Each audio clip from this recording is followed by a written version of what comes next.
ఉన్న బంగారాన్ని విడిపించి ఆ రోజు ఆన్లైన్ రేటుకే మేము కొంటాం. Sharma gold company. అందరికీ నమస్కారం. Welcome to our channel. నేను మీ శ్రీ అనుష. ప్రస్తుతం మనతో పాటు ఉన్నారు ప్రముఖ జ్యోతిష పండితులు నందిబట్ల శ్రీహరి శర్మ గారు ఉన్నారు. మరి గురుగారితో మాట్లాడి ఈ అక్టోబర్ నెలలో 1 నుంచి 15వ తారీఖు వరకు ఈ 12 రాశి వాళ్ళకి ఎలా ఉండబోతుందో తెలుసుకుందామా? నమస్తే గురుగారు. వాగర్థావివ సంపృక్తౌ వాగర్థ ప్రతిపత్తయే జగతః పితరౌ వందే పార్వతీ పరమేశ్వరౌ సదాశివ సమారంభాం శంకరాచార్య మధ్యమాం అస్మదాచార్య పర్యంతం వందే గురు పరంపరాం. ఆదిత్యాయ చ సోమాయ మంగళాయ బుధాయ చ గురు శుక్ర శనిభ్యశ్చ రాహవే కేతవే నమః. శృంగేరి జగద్గురు పీఠాధిపతులకి కంచి పీఠాధిపతులకి నమస్కారములు తెలియజేసుకుంటూ కార్యక్రమాన్ని ప్రారంభిద్దాం. గురుగారు, అయితే ఈ అక్టోబర్ నెలలో 1 నుంచి 15వ తారీఖు వరకు మేషరాశి వారికి ఎలా ఉండబోతుందో ఒకసారి వివరిస్తారా? మేషరాశి వారికి ఈ 15వ తారీఖు వరకు ఏ విధంగా ఉండబోతుందో తెలుసుకునే ముందు గ్రహ సంచారం తెలుసుకుందాం. రాశి నుంచి చూసుకున్నట్లయితే కుటుంబ స్థానంలో గురువు, తృతీయ స్థానంలో కుజుడు, అలాగే షష్టమ స్థానం కేతువు, రవి, బుధుడు, మరియు సప్తమ స్థానంలో శుక్రుడు, అలాగే 11వ తారీఖు తర్వాత నుంచి బుధుడు సప్తమ స్థానంలోకి ప్రవేశం చేస్తాడు. ఇక లాభస్థానంలో శని భగవానుడు వక్రీకరించి మరియు వ్యయ స్థానంలో రాహు. తర్వాత మనం చూసుకున్నట్లయితే ఈ మేషరాశి వారికి గతం కంటే కూడా ఎక్కువగా ప్రయోజనకరమైనటువంటి దిశగా వారి యొక్క జీవితం వెళ్ళబోతుందని చెప్పవచ్చు.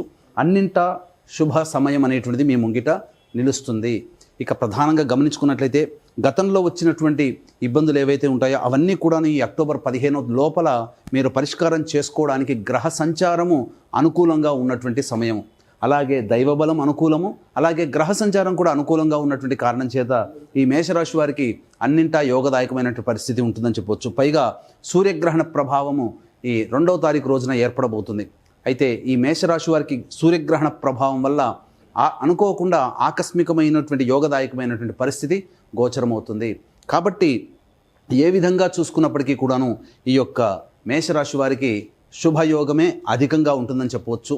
అయితే యంత్రాలు, పనిముట్లు, వాటి వ్యవస్థలతో ఉండి పనిచేసేటువంటి వ్యక్తులు కాస్త జాగ్రత్తలు పాటించాలి. వాహనాన్ని నడిపేటప్పుడు కూడా జాగ్రత్తలు పాటించాలని చెప్పవచ్చు. ఇక ముఖ్యంగా గమనించుకున్నట్లయితే ఉద్యోగార్థులకి చక్కటి ఉద్యోగ అవకాశాలు వచ్చేటువంటి అవకాశాలు ఎక్కువగా గోచరమవుతున్నాయి.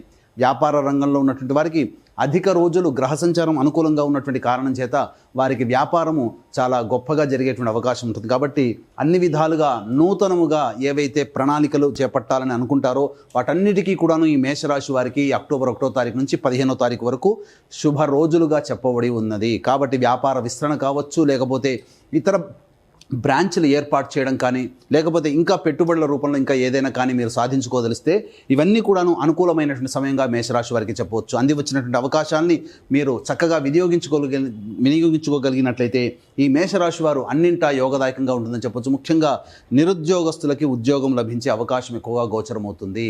అలాగే తోటి ఉద్యోగస్తుల సహాయ సహకారాలతో లేదా ఉన్నత అధికారుల యొక్క అండదండలతో మీ యొక్క ప్రతిభను, ప్రాముఖ్యతను మీరు పెంచుకుంటారని చెప్పవచ్చు. ఇక వివాహార్థులకి అనుకూలమైనటువంటి సమయం, వివాహ సంబంధాలు కుదిరి వివాహ తాంబూలాలు పుచ్చుకునే సమయం వరకు కూడా మీకు అనుకూలంగా ఉంటుందని చెప్పవచ్చు.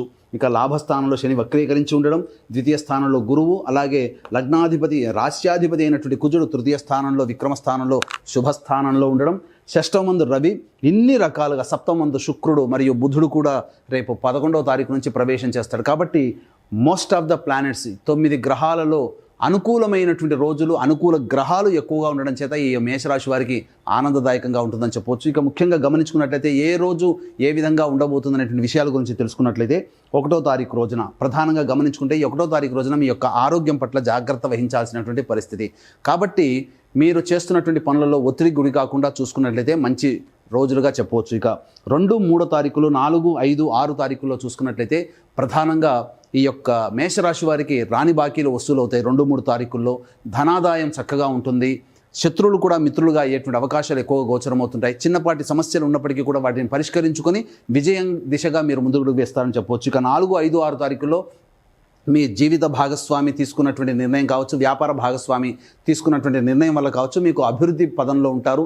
దాంపత్య విభేదాలు తొలగిపోయి ఈ యొక్క మేషరాశి వారు ఆనందదాయకమైనటువంటి పరిస్థితులు పొందడానికి మార్గం సుగమం అవుతుందని చెప్పవచ్చు.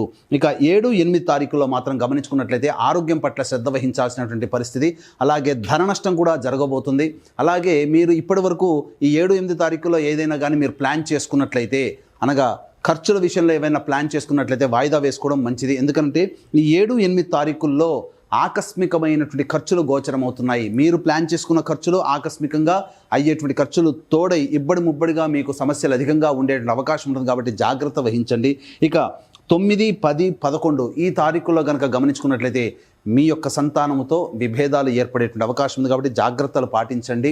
అలాగే సంతానం మూలకంగా చిక్కులు కానీ సమస్యలు కానీ ఖర్చులు కానీ అధికంగా అయ్యేటువంటి అవకాశం ఉంది. కాబట్టి లౌక్యంగా మీ సంతానంతో వ్యవహరించండి. ఖర్చులు కూడా అధికంగా గోచరమవుతున్నాయి. ఇక 12, 13, 14, 15 ఈ యొక్క 12, 13 తారీఖుల్లో నిరుద్యోగస్తులు మంచి శుభవార్త వింటారు. అలాగే ఉద్యోగార్థులు మంచి ఉద్యోగ భవిష్యత్తును పొందేటువంటి అవకాశం గోచరమవుతుంది. ఇక 14, 15 తారీఖుల్లో అన్నింటా విజయదుందుబి మోగించేటువంటి అవకాశం మీకు కనబడుతుంది. కాబట్టి ఈ మేషరాశిలో జన్మించినటువంటి వారు ఎలాంటి వ్యాపార రంగంలో కానీ వ్యాపారం కానీ వృత్తిలో కానీ లేదా చేతి వృత్తులు కళా వృత్తుల్లో ఉన్నా కానీ లేదా ఉద్యోగంలో ఉన్న వాళ్ళు కానీ సమస్తమైనటువంటి మేషరాశి చెందిన వాళ్ళందరికీ కూడాను ఈ 14, 15 తారీఖులు ఆనందదాయకమైనటువంటి పరిస్థితులు. కాబట్టి ఏతావాత ఉన్నటువంటి 15 రోజుల్లో ఒక 6 రోజులు తప్ప మిగతా 9 రోజుల పాటు ఆనందదాయకంగా గడిపే అవకాశం ఉంది. కాబట్టి సంతోషకరంగా జీవిస్తారు అని చెప్పడంలో ఏమాత్రం సందేహం లేదు. అయితే ఇక్కడ ఎటువంటి వ్యక్తికైనప్పటికీ కూడాను ప్రధానంగా సమస్యలు అనేటువంటివి ఉంటాయి. సమస్యలు అనేటువంటివి దైవానుగ్రహం మరియు పితృదేవతానుగ్రహం వల్లనే తీరుతాయి. కాబట్టి అక్టోబర్ 2వ తారీఖు రోజున ప్రపంచవ్యాప్తంగా కొన్ని దేశాల్లో సూర్యగ్రహణం ఏర్పడుతుంది. మన దేశంలో ఆ యొక్క సూర్యగ్రహణ ప్రభావం 3వ తారీఖు రోజున ఉంటుంది. కాబట్టి 2వ తారీఖు రోజున భాద్రపద మహాలయ అమావాస్య. కాబట్టి దీన్ని దృష్టిలో పెట్టుకొని వీక్షించేటువంటి ప్రేక్షకులు గమనించాల్సినటువంటిది మహాలయ అమావాస్య సందర్భముగా మన పీఠం ఆధ్వర్యంలో ఈ యొక్క పిండ ప్రదాన కార్యక్రమం తర్పణాది కార్యక్రమాలు అనేటువంటివి సశాస్త్రీయంగా చేయించడం జరుగుతుంది. అవకాశం ఉన్నవాళ్ళు ఈ యొక్క కార్యక్రమ తదనంతరం కాంటాక్ట్ చేసి ఏ విధంగా పాల్గొనాలి, గోతనామాలు నమోదు చేసుకోవాలో తెలుసుకోవచ్చు. అలాగే అక్టోబర్ 2న ప్రపంచవ్యాప్తంగా కొన్ని దేశాలలో ఈ యొక్క సూర్యగ్రహణ ప్రభావం అనేటువంటిది ఉంటుంది. మన భారతదేశానికి వచ్చేసరికి 3వ తారీఖు అవుతుంది. కాబట్టి 3వ తారీఖు రోజున మన పీఠం ఆధ్వర్యంలో ఈ యొక్క సూర్యగ్రహణ దోష నివారణ హోమాలు అనేటువంటివి జరిపించడం జరుగుతుంది. కాబట్టి అవకాశం ఉన్నవాళ్ళు కేవలం అంటే ఈ సూర్యగ్రహణానికి మాత్రం కేవలం పర్ హెడ్ 1500 రూపాయలకి ఈ యొక్క గ్రహణ దోష నివారణ హోమాలన్నింటినీ చేయించడం జరుగుతుంది. అవకాశం ఉన్నవాళ్ళు కార్యక్రమం తదనంతరం కాంటాక్ట్ చేసి పూర్తి వివరాలు తెలుసుకోవచ్చు. అయితే గురుగారు, ఈ రాశి వాళ్ళు మెరుగైన ఫలితాలు పొందాలంటే ఎలాంటి పరిహార మార్గాలు ఉన్నాయంటారు?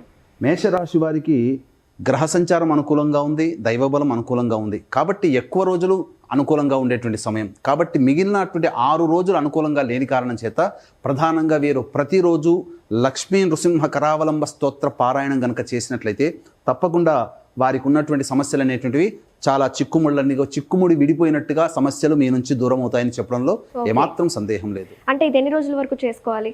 ప్రతిరోజు చేసుకోవాలమ్మా. ఈ యొక్క పరిహారము లక్ష్మీ నృసింహ కరావలంబ స్తోత్రం కనీసం 3 సార్లు అయినా కానీ ప్రతిరోజు చేసుకోవాలి. థ్యాంక్ యూ గురుగారు. నమస్తే అండి.